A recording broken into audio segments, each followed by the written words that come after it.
Bienvenidos! Welcome everybody. In Spanish, there are two ways to say you in singular form, tú and usted. Today I want to talk about the differences and when to use each one, and we'll go through some examples as well. Tú is informal and is used with friends, relatives, and people younger than you. You can use it with people that you trust and have a great relationship with. You can also use it in school with other students, in work with your peers in general, as long as you have a good relationship with them.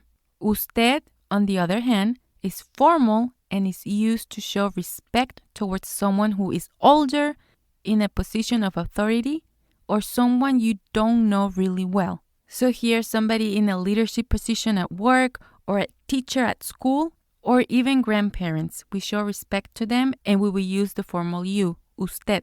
The tricky part here is that the verb conjugation changes depending on which one you use. So we'll take a look at a few examples today. Let's look at some common questions. In English, we just say, how are you? In Spanish, using the informal you would be, ¿cómo estás? Or we can add the pronoun, ¿cómo estás tú? ¿Cómo estás? To ask this question formally, we would say, ¿cómo está? Or, ¿cómo está usted? ¿Cómo está? And you can see the difference there on the verb. Estás for informal, está for formal. To ask, what's your name? Informally, we can just say, ¿cómo te llamas? Or we can add the pronoun, although it's not needed, but we could say, ¿cómo te llamas tú? ¿Cómo te llamas? In a formal situation, we would ask, ¿cómo se llama? Or, ¿cómo se llama usted? ¿Cómo se llama? To ask, where do you live? Informally, ¿dónde vives tú? ¿Dónde vives tú? Or we can drop the pronoun as well. ¿Dónde vives?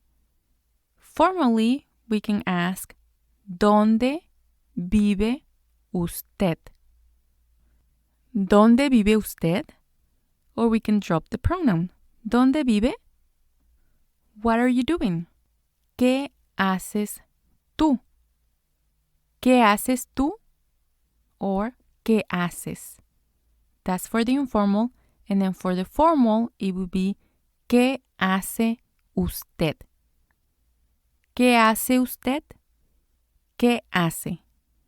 To ask, do you have a pet? Informally, ¿tienes tú una mascota? ¿Tienes tú una mascota? Or we can drop the pronoun and just say, ¿tienes una mascota? And formally, the structure is the same, but we have to update the conjugation. ¿Tiene usted una mascota? ¿Tiene usted una mascota?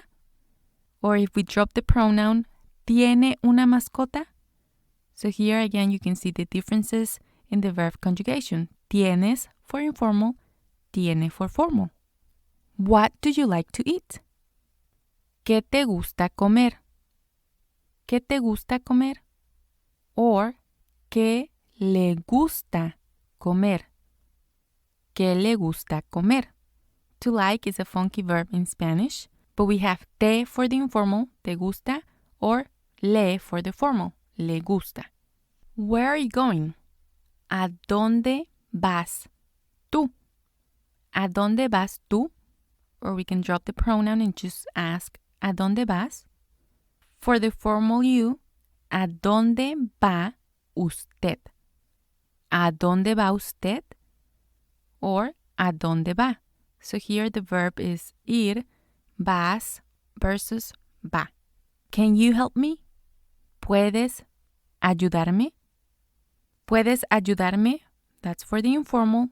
For the formal, ¿puede ayudarme? ¿Puede ayudarme?